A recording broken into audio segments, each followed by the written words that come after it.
Welcome back to Squawk Box this morning. The trial between Meta and the Federal Trade Commission kicking off today.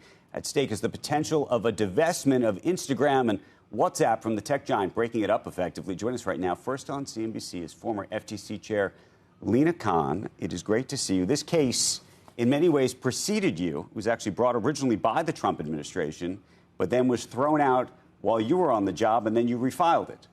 That's right. I joined the FTC in June 2021, and within a few weeks, the judge had tossed out the case the Trump administration has filed. We fixed it, refiled it, it survived, and it's taken, 4 years to get here. Are you surprised that this case is here? Which is to say that one of the things we've seen over the last couple of months is that Mark Zuckerberg has made a very aggressive effort to get closer to this president. He's been very supportive of this president. There had been some speculation that behind the scenes he was pushing for either some kind of settlement or for the case effectively to get withdrawn. I'm glad to see that it's gotten to this point and that the various efforts by Facebook and Mark Zuckerberg to make the case go away on the eve of trial were not successful. Do you believe that there's a settlement that could be reached while the case is ongoing? I mean, that's always a possibility. I mean, that's always a possibility generally, but, once it's taken 4 years to get to trial, by that point, the parties have usually exhausted any efforts to get to settlement. Of course, with this administration, when we continue to see executives walk into the Oval Office seeking special favors, until the trial is over and until we actually get a liability verdict and then a remedy, we're all going to have to wait and see. What do you think of the argument that this is a case that is in the rearview mirror, that this is a mistake of a case, and that the world has changed so much and has gone so far in the last decade, effectively, when so many of these deals were made, that we're now looking at TikTok as a competitor, so many other players in this universe that didn't exist even 5 years ago? Yeah, and this is something that's going to come up as part of the case, as part of the FTC's argument that Facebook has illegally monopolized. And you have to remember that Facebook had actually done well for itself in the desktop market. But it was actually as smartphones were taking on that Facebook struggled to innovate and make that transition. And that's the moment at which it panicked. It saw companies like Instagram and WhatsApp experiencing astronomical growth. And that's the point at which it resorted to this buy or bury scheme, where if it couldn't outcompete or rival, it either bought them out or would cut them off its network.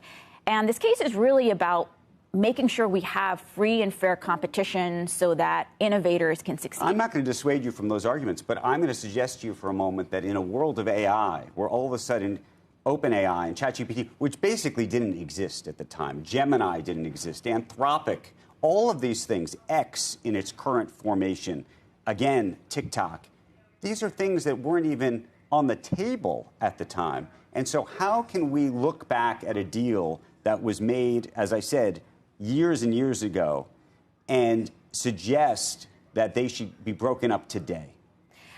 Well, look, there's no, expiration date when it comes to the illegality of a transaction. I think there is a way in which the entire social networking ecosystem looks different today because Facebook was permitted to go out and make these acquisitions, degraded its service for users, locked out other potential entrants. And now we're seeing a similar dynamic with AI, right? I mean, I think one set of lessons from Web 2.0 is that when you have these lumbering monopolists with bureaucracy and bloat, they're not the best position to innovate. And that's why we saw them engage in illegal tactics. But what do you make of the argument that they actually, and this is now Meta today, and that you actually probably want to root for a Meta in the AI game because you have ChatGPT, you have Google, you have Anthropic. These guys are doing an open source version of it all, and that actually makes a more competitive environment. I mean, we're going to have to keep looking closely at what's happening in AI. Obviously, the DeepSeek moment was a wake-up call for a lot of the American companies and made clear that you really do want firms to be competing to make sure we're getting the best services, but also that they have an incentive to efficiently create these products, What do you think of the idea of national champions, though, right now? Because that's the other big piece of this debate as we're looking at tariffs. And we're looking at TikTok and whether TikTok is now going to be some kind of chess piece in a larger tariff negotiation. How do you think about that relative to a Meta? That's something that Meta would say, How is it possible that we're thinking about allowing TikTok into the United States at a time where we're also trying to effectively sue Meta out of existence?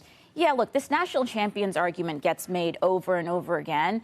But in the United States, we have committed to a system of open markets and free enterprise. And that has served us extraordinarily well, right? Contributing to untold levels of innovation and growth.